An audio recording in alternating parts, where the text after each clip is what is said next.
Hey friends, time for Bible Teaching Tuesday. Hey, this is going to be a little bit of the continuation of the sermon you heard last weekend, not by intention, but because of necessity. So last weekend, we talked about that heavenly hall of faith if you were in worship.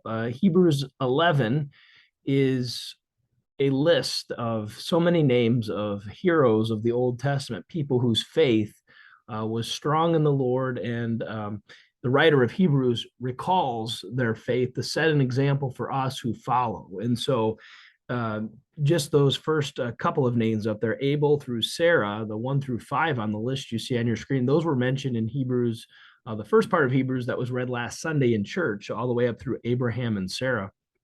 But then this coming Sunday in the epistle reading, we're going to hear about the rest of the chapter and all those names. So um, Isaac and Jacob and Joseph and Moses and Gideon and Samson and David, these are the things that Sunday school lessons are made of, right? Now, maybe you remember when you were a kid in Sunday school.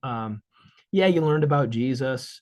There's not a whole lot you can do with the letters of Paul in Sunday school. You can learn about his missionary journeys, but you really don't teach a ton of the doctrine.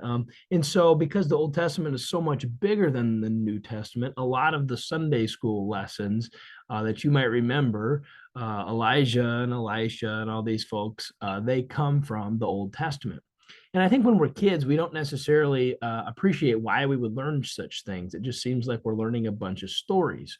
But hopefully, as we grow into adulthood, we realize that the reason we learn those stories and continue to revisit them is because we're reminded that just like these people in the Old Testament were called upon to trust in Jesus, so are we. And that's maybe a little bit easier as a kid. We haven't had a lot of life experience. We haven't had a lot of doubts.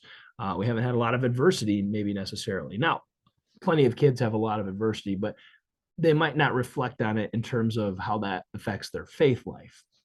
Um, but adults in the faith, as the twists and turns of life come and circumstances change and ups and downs, it can feel like we're being battered around. And then one thing we can do is look back on our Sunday school days or look back on these heroes of the Old Testament and remember, hey, these people faced the same kind of struggles, but they overcame. They clung on to the faith in the midst of that. They didn't walk away from their trust in God just because times got tough. And now look, their names are enshrined in this heavenly hall of fame or hall of faith, whatever you want to call it.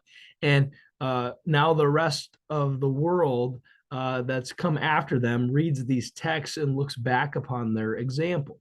Now, we may not rise to the fame of being recorded in scripture.